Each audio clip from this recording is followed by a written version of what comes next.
Halo semua, selamat datang dan salam sejahtera. Tokoh utama yang menyebarkan tuduhan Gibran adalah Fufu Fafa adalah tokoh terkenal bernama Roy Suryo. Dia adalah mantan menteri di era SBY dan mantan anggota DPR dari Partai Demokrat. Dalam kasus Fufu Fafa, saya anggap sebagai aktor utama karena kemana-mana mengatakan sangat hampir sepenuhnya pasti akun Fufu Fafa adalah milik Gibran. Dia bilang kemungkinannya 99,9%. Bayangkan, 99,9%. Jadi peluang salahnya cuma 0,1%. Itu pun karena kata Roy, menurut Allah di dunia ini tidak ada yang sempurna. Jadi 0,1% itu sengaja dia cadangkan dengan alasan keagamaan. Margin of error katanya. Tapi dapatkah Roy menunjukkan bukti-buktinya? Ternyata kata Roy secara ilmiah tidak ada. Roy mengatakan pembuktian kebenaran itu hanya bisa dilakukan petugas yang diperbolehkan oleh hukum untuk mengambil bukti dari server. Masalahnya, sampai sekarang tidak ada satupun pihak yang masuk ke dalam server Kaskus dan menunjukkan pada publik bahwa orang yang memiliki akun Fufu Fafa itu adalah Gibran. Jadi kalau tidak ada bukti ilmiahnya, bagaimana Roy Suryo tiba pada kesimpulan 99,9% itu? Entahlah, mungkin sekedar dugaan, spekulasi, atau bukti mistis dan bukti klinik. Atau Roy sekedar berimajinasi dan kemudian mengungkapkannya dengan penuh percaya diri. Atau Roy adalah bagian dari konspirasi untuk menjatuhkan nama Gibran dengan menciptakan kebohongan online. Saya ini pendukung Jokowi, Prabowo, Gibran, Kaisang. Tapi kalau memang ada pihak yang bisa membuktikan bahwa Gibran adalah konten kreatornya Fufu Fafa, saya tidak akan marah-marah membantahnya. Masalahnya Roy dan para pengikutnya tidak sedikit pun bisa membuktikannya. Dan lebih jauh lagi, saya sulit untuk menerima tuduhan itu karena Roy Suryo memiliki rekam jejak yang sangat mengkhawatirkan. Roy ini berulang kali terungkap tidak jujur, bahkan sengaja berbohong dan juga terbukti melanggar hukum. Saya gunakan saja ya data yang dengan mudah dibaca dan diperoleh melalui Google. Datanya berlimpah. Pada 2005 misalnya, ketika foto topless yang diduga sebagai Miss Indonesia Artika Sari Dewi tersebar secara online, Roy mengklaim foto tersebut asli. Nyatanya, foto itu kemudian terungkap sebagai foto seorang waria Thailand. Pada Agustus 2007, Roy mengklaim menemukan lagu Indonesia Raya yang lebih lengkap dari yang selama ini kita gunakan melalui kerjasama penelitian dengan tim Air Putih. Ia juga menyatakan meneliti sekaligus 3 versi lagu Indonesia Raya. Tapi dengan cepat klaim Roy itu dibantah oleh para ahli. Pada 25 September 2008, Roy dihadirkan sebagai saksi ahli telematika dalam kasus tragedi Monas. Tapi kehadiran Roy digugat pengacara Rizik yang menegaskan bahwa latar belakang pendidikan Roy adalah dari Fakultas Ilmu Sosial dan Politik dan tidak ada kaitannya dengan telematika. Pihaknya juga belum pernah menemukan penelitian ilmiah Roy Suryo di bidang telematika. Pada Oktober 2008, beredar foto yang memperlihatkan Bupati Aceh Barat Daya Akmal Ibrahim memeluk seorang wanita di tempat tidur. Roy menyatakan foto tersebut asli dan mengatakan wanita tersebut bukan istri Bupati. Tapi Ibrahim berkeras, wanita dalam fotonya itu adalah istrinya dan melaporkan Roy ke polisi dengan tuduhan pencemaran nama baik. Lalu pada April 2009, dalam sidang kasus Marcella Zalianti dan Ananda Mikola, Roy Suryo dihadirkan sebagai saksi ahli oleh jaksa penuntut umum.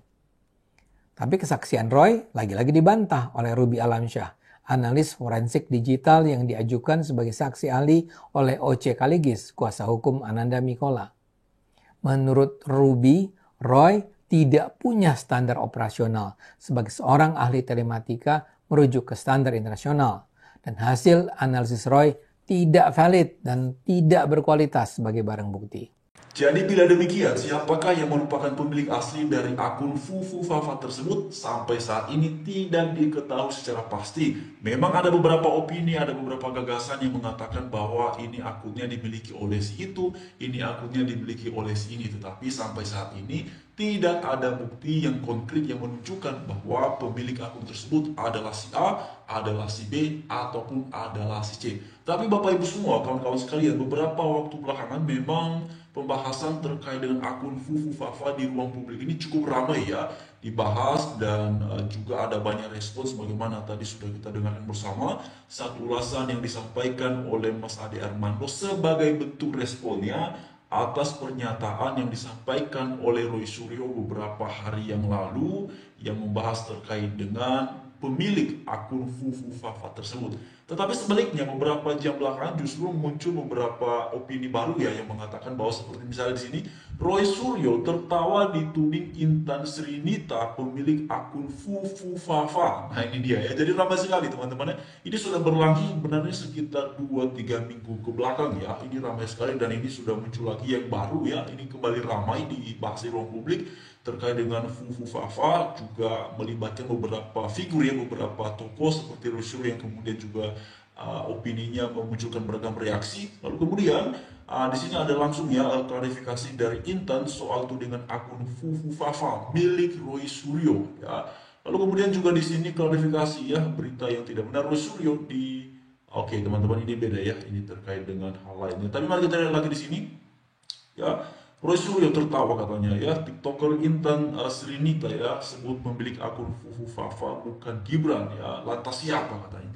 Jadi memang teman-teman sampai saat ini orang ya itu masih menanyakan ya ataupun opininya itu masih berputar terkait dengan Fufu Fafa yang pemilik aslinya tidak diketahui, karena beberapa waktu yang lalu juga muncul opini tudingan kepada Pak Gibran ya yang sekarang merupakan wapres dari Bapak Presiden Prabowo Subianto.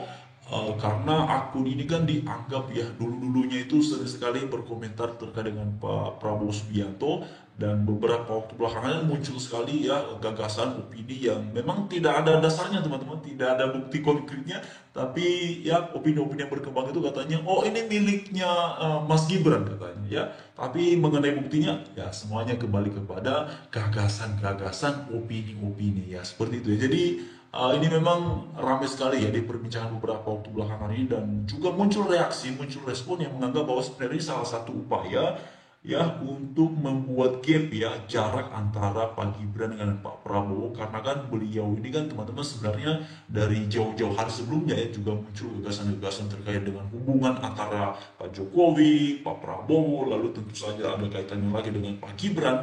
Tetapi sebenarnya kalau kita perhatikan justru beberapa waktu belakangan ini ketika Mas Gibran melakukan belusukan usai dilantik beberapa hari yang lalu, beberapa minggu yang lalu ya, dalam pernyataannya Mas Gibran ini justru selalu menekankan bahwa beliau ini adalah pembantu dari Bapak Presiden Prabowo dalam posisinya sebagai wakil presidennya. Jadi apalagi kalau kita lihat ketika beberapa minggu yang lalu juga Bapak Presiden Prabowo juga melakukan kunjungan ya ke Solo bertemu Pak Jokowi. Jadi sebenarnya kalau ada opini-opini yang membahas terkait dengan hubungan keduanya merenggang, hubungan keduanya sudah tidak seharmonis yang lalu-lalu, ya memang ini mungkin ya upaya-upaya untuk apa namanya ya, untuk membuat masyarakat kemudian melihat bahwa oh jangan-jangan benar ini ya, jangan-jangan tidak. Karena satu hal yang pasti teman-teman semua, Gibran ini kemudian ya setelah beliau dilantik menjadi wapres, tentu beliau ini berpotensi sekali loh ya untuk Pilpres 2029 nantinya ya, itu potensinya besar sekali ya. Jadi mungkin ini oleh pihak-pihak yang berseberangan ini juga diwanti-wanti ya, ataupun juga bisa menjadi satu kekhawatiran ya. Khawatir karena apa?